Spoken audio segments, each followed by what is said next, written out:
भारत माता की। सभी लोग दोनों भुजाओं उठाकर बोलेंगे भारत माता की। पंजा नहीं दिखाई दे। बजरंग बली की गदा बनाई, मुट्ठी बांधिए। भारत माता की, भारत माता की, गौ माता की, गंगा माता की, गोरक्षनाथ भगवान की, गोरक्षनाथ भगवान की, पूज्य महंत दिग्विजयनाथ जी महाराज की, पूज्य महंत वेदनाथ जी महाराज की, श्री राम जन्मभूमि की, श्री कृष्ण जन्मभूमि की, काशी विश्वनाथ भगवान की। हर हर महादेव। ओम नमः परमहंसास्वादित चरणकमल चिन्मकरंदाय भक्तजनमानस निवासाय श्रीरामचंद्राय। परम सम्माननीय भारतीय संस्कृति साधना के प्रतीक, सद्धर्म संरक्षण विचक्षण वरेण्य ज्योतिष पीठाधीश्वर भद्रिकाश्रम के पूज्य शंकराचार्य पूज्य स्वामी वासुदेवानंद सरस्वती जी महाराज, गोरक्षपीठ के महंत और उत्तर प्रदेश के यशस्वी जनप्रिय लोकप्रिय मुख्यमंत्री योगी आदित्यनाथ जी महाराज, मंच पर विराजमान राजस्थान अलवर के सांसद श्री बालकनाथ जी महाराज, मंच पर विराजमान सभी पूज्य संतगण, उपस्थित महानुभावों, पत्रकार बंधुओं, आज एक बार पूरा हम सब लोग गोरक्षपीठ के इस पावन प्रांगण में उपस्थित होकर भारत के ऐतिहासिक, सांस्कृतिक एवं आध्यात्मिक महंतद्वय, जिन्होंने भारत में भारत के लोगों को नई चेतना जागृत किया है, ऐसे पूज्य महंत दिग्विजयनाथ जी का वह दिन मुझे स्मरण आता है जब हमारे पूज्य गुरुदेव श्री अभिराम दास जी महाराज बताया करते थे कि जब सन 49 में राम जन्मभूमि पर रामलला रात को 12 बजे प्रकट हुए, उस समय भारत के प्रधानमंत्री पंडित जवाहरलाल नेहरू थे और उत्तर प्रदेश के मुख्यमंत्री गोविंद बल्लभ पंत थे। पंडित जवाहरलाल नेहरू ने गोविंद बल्लभ पंत उत्तर प्रदेश के मुख्यमंत्री को आदेश दिया, रामलला की मूर्ति कल हट जानी चाहिए। मैं याद दिलाना चाहता हूं, उस समय इसी गोरक्षपीठ के पूज्य महंत दिग्विजयनाथ जी महाराज ने पंडित जवाहरलाल नेहरू को चैलेंज दिया था, ये तुम्हारी फोर्स में, तुम्हारी पुलिस में ताकत हो तो रामलला की मूर्ति को हटाकर देखो। और लगभग 1 लाख गोरखपुर के लोगों को ले जाकर राम जन्मभूमि को चारों ओर से घेर लिया था।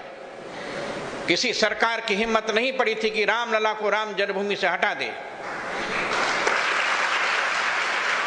आज मैं याद दिलाना चाहता हूं, जब सन 84 में राम जानकी रथ निकला और पहली बैठक दिगंबर अखाड़ा में पूज्य महंत परमहंस रामचंद्र दास जी महाराज की अध्यक्षता में हुई, तब उस समय पूज्य महंत वेदनाथ जी महाराज गोरखपुर से गए थे।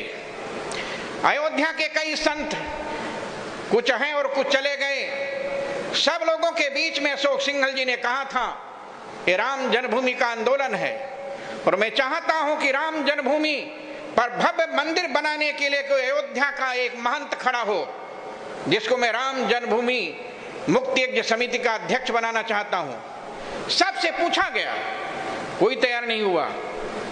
कांग्रेस की सरकार थी, सबने कहा मेरा मंदिर कुर्क हो जाएगा, मैं जेल चला जाऊंगा।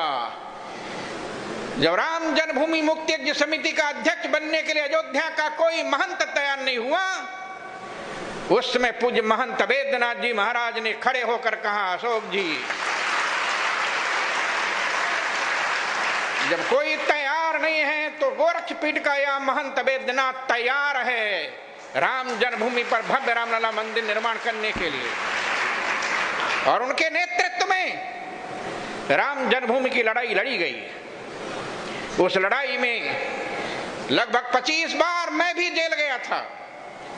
हमारे अयोध्या के संत, अयोध्या के महंत भी जेल गए और लाखों राम भक्त पूरे देश के जेलों में ठूस दिए गए थे। याद दिलाना चाहता हूं, मुलायम सिंह यादव ने कहा था परिंदे भी पर नहीं मार सकते,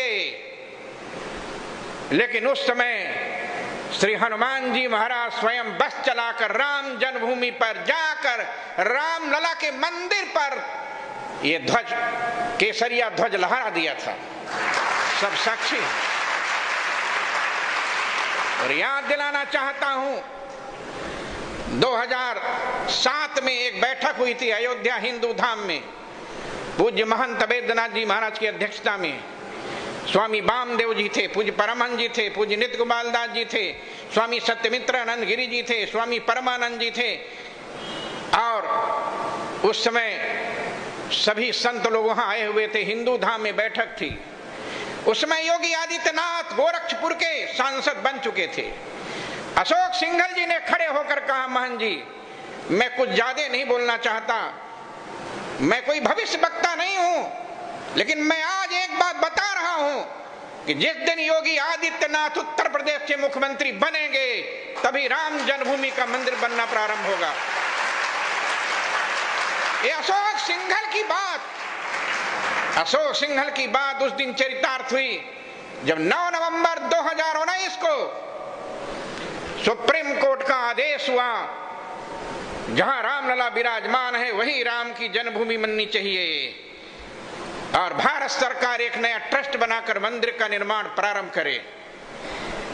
आज मैं याद दिलाना चाहता हूं कि 2020 5 अगस्त को जब भारत के माननीय प्रधानमंत्री नरेंद्र मोदी जी और उत्तर प्रदेश के यशस्वी मुख्यमंत्री योगी आदित्यनाथ जी रामलला के दरबार में पहुंचे, उसमें सभी संत लोग विराजमान थे।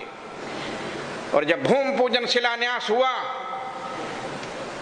जब भूमि पूजन शिलान्यास हुआ, उस समय हमारे पास में कुछ संत लोग बैठे हुए थे और हमसे पूछ रहे थे कि वेदांती जी रामलला का मंदिर तो बनना शुरू हो जाएगा, लेकिन विश्व हिंदू परिषद ने कहा था काशी विश्वनाथ और भगवान कृष्ण का मंदिर भी बनना चाहिए। हमने कहा चिंता मत कीजिए, वो समय भी आने वाला है, वो समय जल्दी आएगा जब योगी आदित्यनाथ के मुख्यमंत्री रहते हुए काशी विश्वनाथ मंदिर भी प्रारंभ हो जाएगा। और अभी जब मैं यहां आ रहा था तो 11 सितंबर को वाराणसी की कोर्ट ने निर्णय दे दिया कि जहां पर भगवान शंकर विराजमान थे वहां पर औरंगजेब ने मंदिर को तोड़कर मस्जिद बनाया था, इसलिए वही भगवान शंकर की भूमि है। और याद दिलाना चाहता हूं, जैसे योगी आदित्यनाथ के मुख्यमंत्री रहते हुए राम जन्मभूमि पर भूमि पूजन शिलान्यास हुआ, मंदिर बनना प्रारंभ हो गया, वैसे ही योगी आदित्यनाथ के रहने पर काशी विश्वनाथ का मंदिर भी बनना प्रारंभ हो जाएगा। और याद दिलाना चाहता हूं, एक दिन ऐसा अवसर आएगा कि मथुरा की कृष्ण जन्मभूमि पर भी योगी आदित्यनाथ के मुख्यमंत्री रहते हुए मंदिर बनना प्रारंभ हो जाएगा।